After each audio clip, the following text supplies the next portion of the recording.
Hi, everybody. This is Hunter from That Hashtag Show, and we're here with Sarah Yarkin from Texas Chainsaw Massacre. She is one of the stars of the film. The film is fantastic. It arrives on Netflix on February 18th this year, and we'll just jump right into the interview. First off, I want to say thank you for a fantastic performance in the film, and thank you for having me here to interview you. Oh, thank you for having me here. So you play Melody in the film. You are one of the two sort of I would guess chef influencers or whatever that are buying this town. You've been in Happy Death Day 2 before, and then this is another horror movie that you're in. That film is a little different than this one, but what was it like being in a Texas Chainsaw Massacre movie? I will say it's not what you think it's going to be when you're reading it. Mm-hmm. You're like, this is going to be so sick. Like, fuck me up. Like, let's get blood. Let's get dirt. Like, let's get gross. And then when you're doing it and you're like, oh, this is no freaking joke.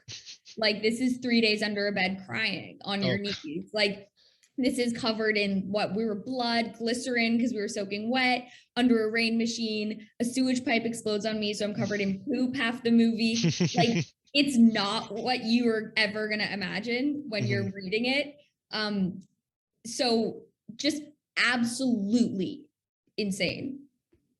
It sounds like it. The movie is insane. It's brutal. It's everything you would want out of a Texas Chainsaw Massacre movie. In the previous interview I did with David Blue Garcia, the director, I asked him about the brutality of the film and if it was in the script or if you guys added anything while you were filming.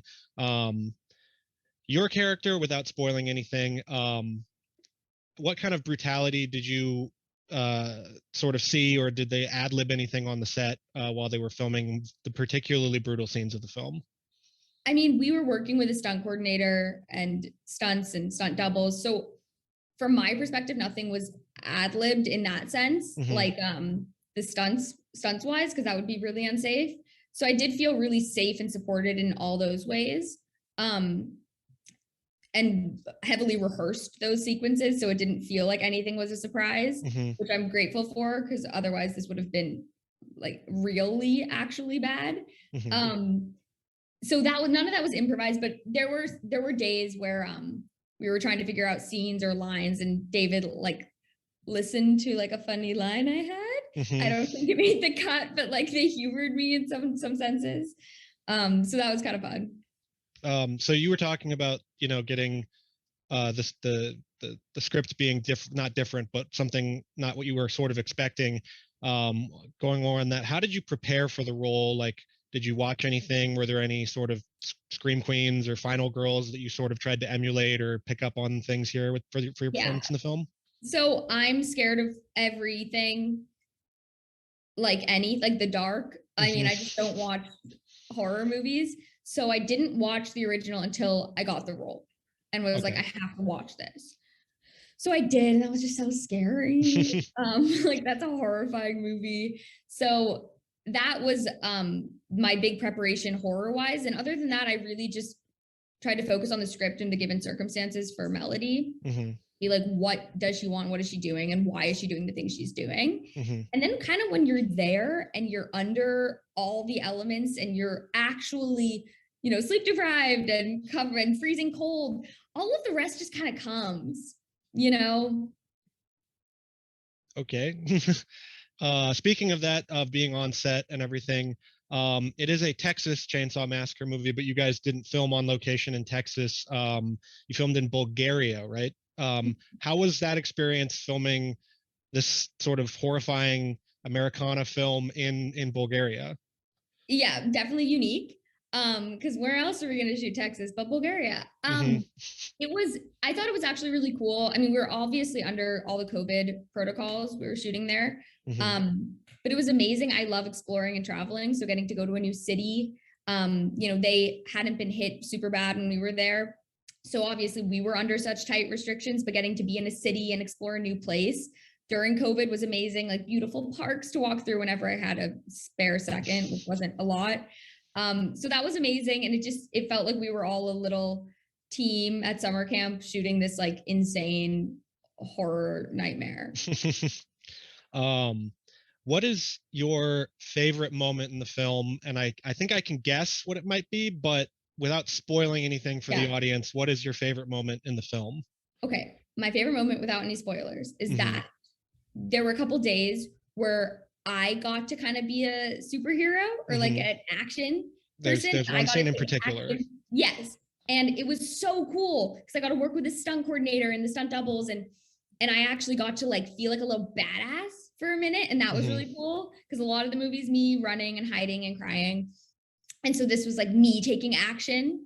And it was so sick to get to feel like, a little superhero for a day. Yeah, the sort of transformation that your character undergoes is probably one of the better aspects of the film, because you go from sort of this like not helpless millennial, Instagram famous person to utter badass at the end. But it's a great thing to see the character change over the course of the film, and your relationship with your sister in the film, Yeah. Lila. Um, that's also a great part of the film. Um, there's a specific scene that if you watch in the trailer, this isn't spoiling anything for the people out there who haven't seen it yet, but there's a scene on a bus that is one of the bigger action set pieces in the film. How was it filming that? And I guess how long did it take to get all of the shots for that specific scene on the bus with Leatherface? Yeah, so that's like such an insane sequence. And we had been told about it, and in the script it said like the massacre begins. And I was like, oh, Hmm. this is the real massacre. But in reality, Lila and Melody aren't in that scene for the whole time. Hmm. So we had heard so much about it and heard about the prep and what it was going to be like. I think it was 3 days. And I didn't really see it all until I saw the movie because I wasn't in a lot of it. Hmm. That works. So just looking at the legacy, I guess, of the Texas Chainsaw Massacre, the original Toby Hooper one, and the whole series. Did you watch any of the other films in the series, or just the original to prepare for this one? I was told just to watch the original and Hmm. just be fresh in my mind about that because we were going to do another thing than the Hmm. others. And it was, this movie's a direct sequel to that one about 50 years in the future with Sally, the first final girl Hmm. emerging, and taking revenge. So I was just watching that and focusing on like what we were doing as callbacks to that movie. Hmm. So about Leatherface, did they try to hide him from you guys before you guys got to see the full look on set, or what was your reaction to seeing Leatherface in the flesh for the first time? Yeah, I don't think they hid it. And I think I remember like being quite, you're working with him every day. So Hmm. being used to the mask, shooting it wasn't scary, the Hmm. movie. It was just emotionally and physically draining doing all of that every day. But there was one day we were rehearsing a scene and Elsie and I were like tacking, and I didn't know that Mark had been called to set yet. Hmm. And so we're like doing the scene, and I like turn over, and Mark is standing right there with the mask. And I like fully shrieked. Like it was actually the only time that I was like scared. Like I felt it. And I was like, oh my God, is this what they've been feeling all along? This is horrifying. So that was really scary. I bet it was. His look in the film is different, obviously, from the original one, but it's enough of the same terror that you get from watching the first film.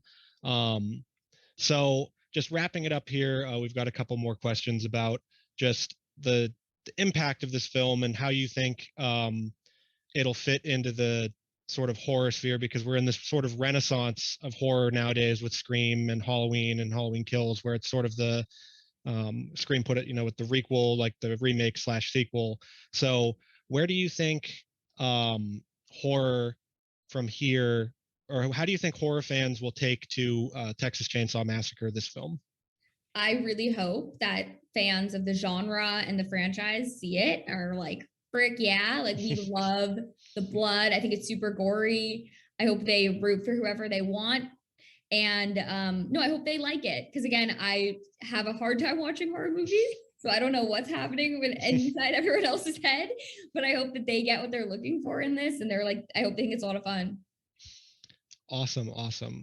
So finishing up, um, just what was your if you have like sort of any you've gone through some of the like behind the scenes stuff, but if there's any, do you have any like favorite stories from the set or favorite stories with Leatherface or any of the effects? Because like I know you were saying you were covered in blood, glycerin, you know, brown Yeah. stuff, everything. A good one is, so I'm covered in poop for Mhm. like 50% of the movie because a sewage pipe explodes on me. Yes. And so half the time it was fake snow that had been dyed brown. Okay. And that was like so freezing cold and horrible. But the other half of the time it was chocolate oatmeal. And the beautiful, amazing makeup woman, Anna, who I love deeply, would like every day like smother me in chocolate oatmeal. And I remember she'd like take pictures of her at home, like making it. And she's like, I put pieces of corn in, like so insane. And it just smelled like rancid after a certain point. Of course. And one day to set, I made my own chocolate oatmeal so I could eat it while she was putting poop on me. Well, there you go, everybody. You get the whole range of emotions and oatmeal poop here from Texas Chainsaw Massacre and Sarah Yarkin. Thank you so much for the interview. Thank you for the performance that, in my opinion, goes up there with, you know, the Laurie Strodes, the Sidney Prescotts of the world in this film. And thank you so much for having me to interview you. Thank you so much. That's so sweet. Okay. Thank you, and have a good day, everybody.